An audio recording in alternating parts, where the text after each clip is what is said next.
All right, thanks for coming. My name is Karina Tachihara. I'll be sharing my work that I did with my advisor, Adele Goldberg. And I'm going to be switching a little bit of gears to language learners still, but to adult language learners instead of children. Okay, so first I will present work with English learners and English examples since we're all familiar with English. I will then move on to replication in Spanish, and then finally to the main experiment when we manipulate exposure to change knowledge of Spanish learners. Okay, so moving along to English learners. If you've ever spoken to someone learning English, they might have said something unconventional, like Dan forced that, Helen plays tennis. Many of you will know that this is an unconventional form to express this message, instead preferring something like Dan forced Helen to play tennis. Now, it's not that the English learner is randomly choosing words and orders. Dan thought that Helen plays tennis uses the same construction, but with a different verb, and this works perfectly fine. So it's the combination of the construction and the verb which makes this unconventional. And there are many types of unconventional sentences like this. Here are a few. And a recent example from CNN where a Ukrainian citizen was saying people are tired to be afraid, where they probably meant people are tired of being afraid. So in all these examples, you can tell the meaning of what the speaker is trying to say, but it's just not the conventional way to express that message. So the question is, how do we learn that Dan forced that Helen plays tennis is unconventional? Okay. We propose this idea of competition-based suppression. So the idea is that there's a more conventional way to express the same message, and that's what makes Dan forced that Helen plays tennis unconventional. So how does this work? If the person on the left predicts that the person on the right will say Dan forced that Helen plays tennis, but instead here's Dan forced Helen to play tennis. This could lead to the enforcement of Dan forced Helen to play tennis and the suppression of the wrongly predicted linguistic formulation, Dan forced that Helen plays tennis. The suppression would mean that the formulation is now recognized as being less acceptable or unacceptable. This is also called statistical preemption. I'm not making any theoretical differences. And the reason only that I use competition-based suppression is because I want to highlight the competition that occurs between these two linguistic forms, and also to highlight the similarity to non-linguistic processes that work similarly. So studies that looked at memory representation for images and events also found competition-based suppression, making this a domain general mechanism of learning. So in one study by Kim et al., participants were shown a pattern of images so that they would predict an image of a face like this one, but they saw an image of a scene like this one. And when they saw the image of the scene, the memory for those items like the predicted face was less. And so they were more likely to forget the originally predicted image. And so this reduction in memory reflects the suppression of the wrongly predicted item, just like the wrongly predicted linguistic formulation. Okay, so now back to the competition-based suppression for linguistics expressions. Because language learners produce unconventional sentences like Dan forced that Helen plays tennis, we were interested to see how competition-based suppression worked in language learners. I'm using the word here language learner as opposed to non-native speaker or second language learners because we want to highlight the learning aspect rather than the order of acquisition. I want to highlight that the knowledge of a learner is dynamically changing.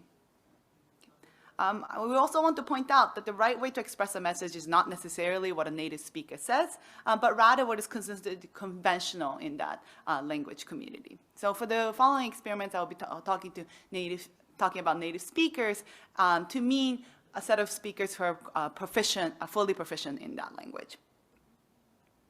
Okay. And then for the rest of the talk, I'll be using the kind of orange color and orange sentences to indicate sentences that are unacceptable, and blue sentences to be acceptable sentences, regardless of what language I'm talking about. Okay, so in this first experiment, we wanted to find out how learners judge acceptability of these sentences. We tested two constructions.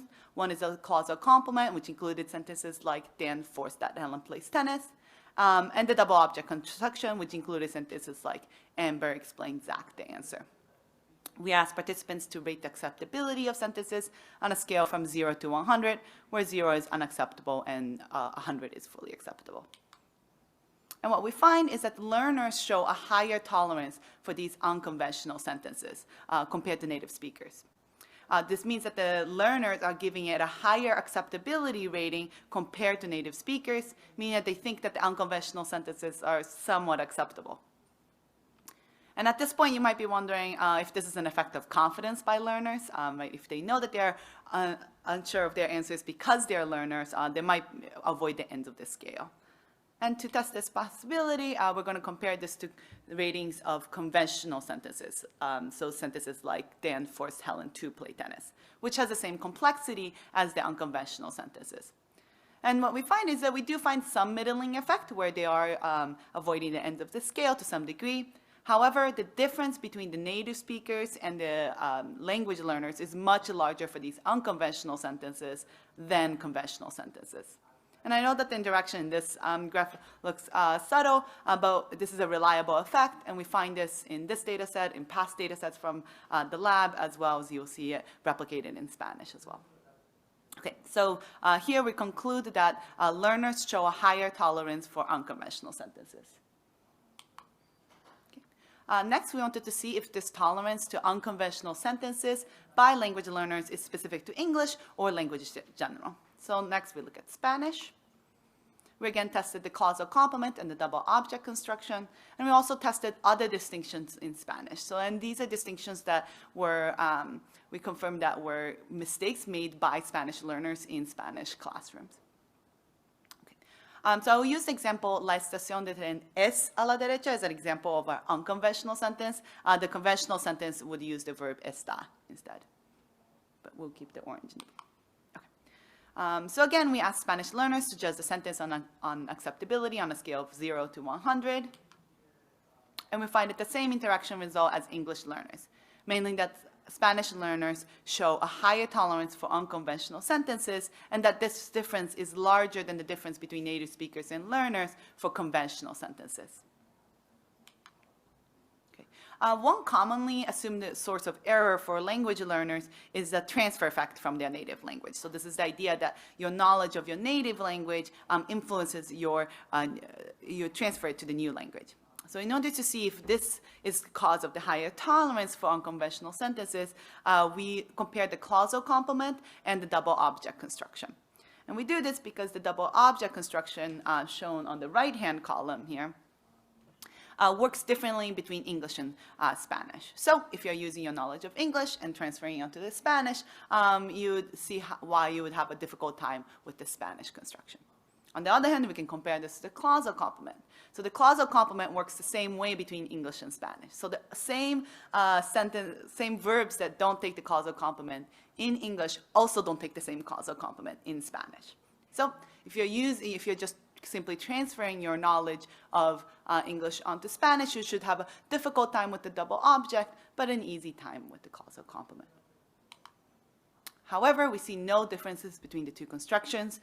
English-speaking Spanish learners are having just as hard time recognizing the unacceptability in Spanish when it works in the same way in their language as when it works differently.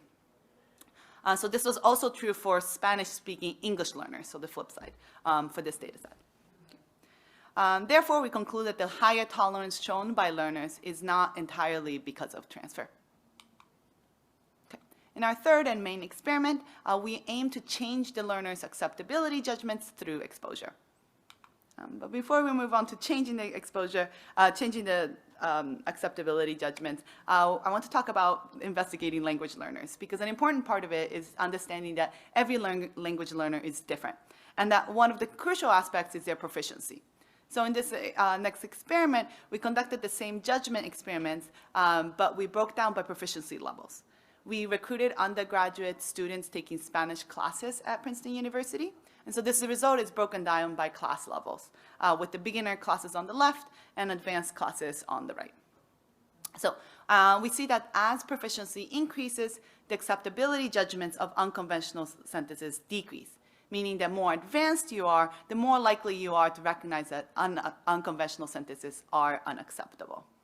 On the other hand, we do not see this trend for conventional sentences. So beginner learners are just as likely as advanced learners to know that conventional sentences are acceptable. So this asymmetry means that the learners learn what to say quickly, but it takes years to learn what not to say.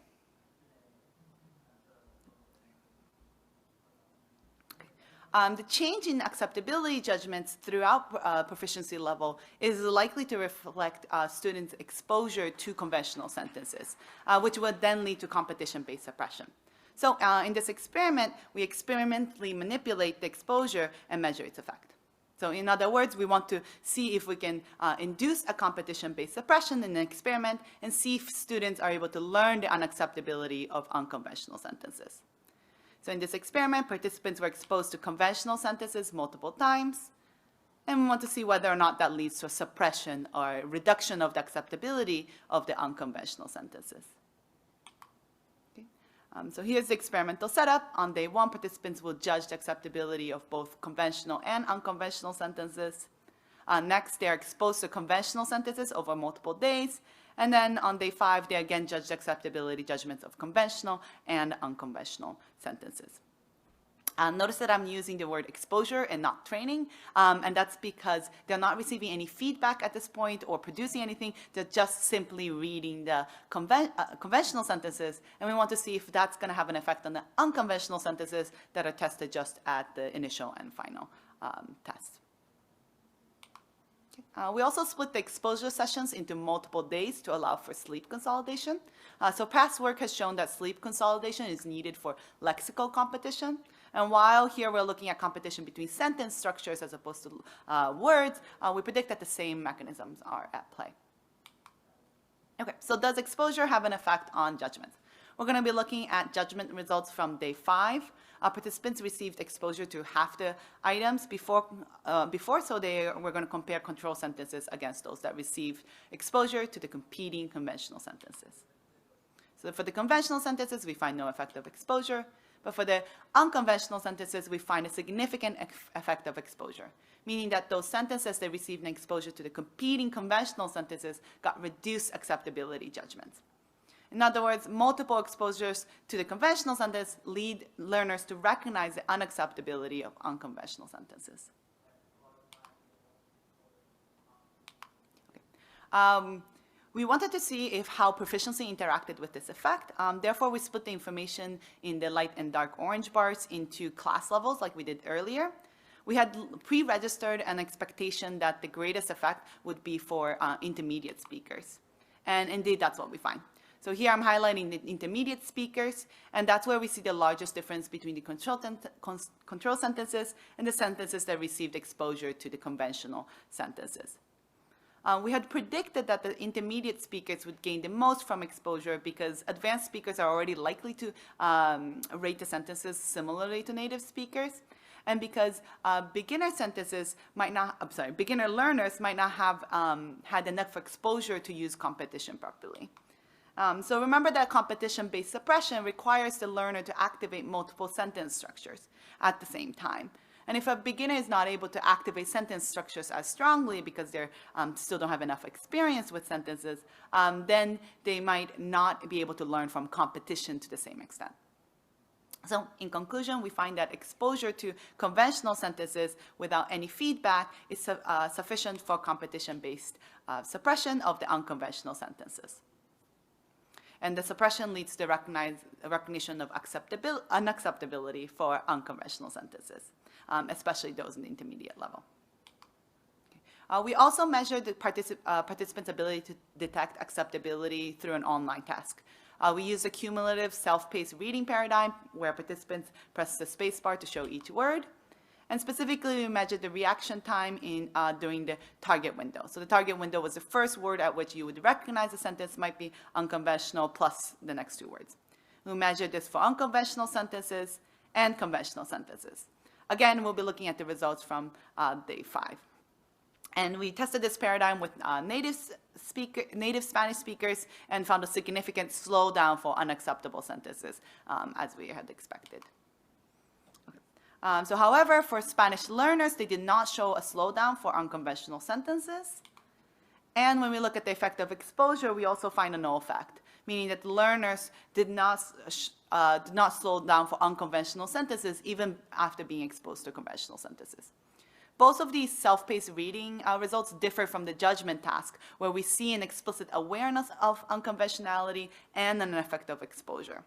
And this might be because learners from this experiment were classroom learners, so they're very much aware of which sentences they're reading, and they want to kind of actively looking to learn from them. So future research should investigate to possible differences of processing and explicit judgments during learning and different populations as well. Okay. In conclusion, language learners have a hard time recognizing unacceptability. But multiple exposures to competing conventional sentences lead learners to recognize unacceptability, and learners are less likely to show the knowledge of acceptability through online tests.